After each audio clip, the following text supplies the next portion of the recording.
Today we have with us Mr. I.V. Subramaniam, Director Quantum AMC. So I would like to ask you, when it comes to mutual fund investment, do elections really matter so much?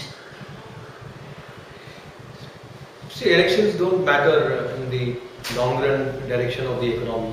So right now, anticipating a stable government, the markets have been very buoyant. But if you really look at the long-term charts, if you look at the past 32 years, I have a slide here which will be shown to you.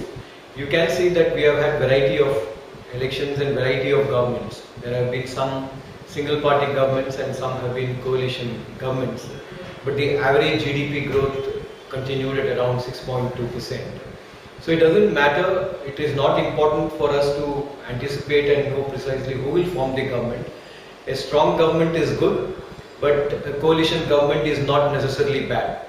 So over the last 32 years, when the GDP growth has been 6.2%, there have been quite a few governments which have been a large coalition government. But still decision making was relatively smooth and the economy continued to grow at 6.2%. In this particular case, in this election, the last few years the GDP growth has been lower than the long-term trend, largely because of the variety of corruption scandals which erupted somewhere in 2010 and which has sort of slowed down all decision making, and therefore its impact was felt in the GDP growth. But if you come back to normalcy, if you start to announce policies which are much more transparent, then you will find the confidence level coming back. Private investment spending will again pick up, government spending will again pick up, and along with other things like better consumption or better exports, you will find India's GDP growth going back to the 6.2% growth. Depending on the elections or depending on the party which comes into power, each party will have its own favorites. Some party may focus on roads, infrastructure and airports, while some other party may focus on retail and telecom. So, but the overall growth would continue to be at the average of 6.2% or around 6%. If India aspires to grow at a higher rate, then the government needs to spend a lot more on infrastructure. Then we can see a growth rate of around 7% or 7.5%.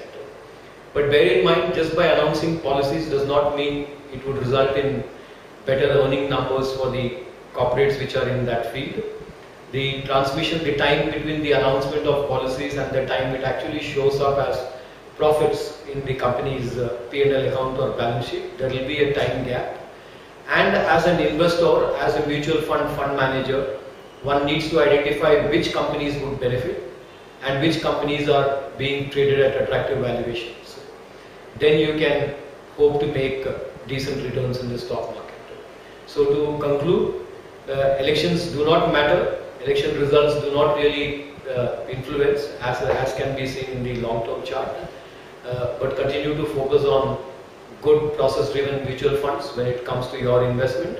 Or if you are investing directly in the stock markets, ensure that you have done enough homework in understanding the company as well as its valuation. Thank you. Mutual fund investments are subject to market risk. Read all scheme-related documents carefully.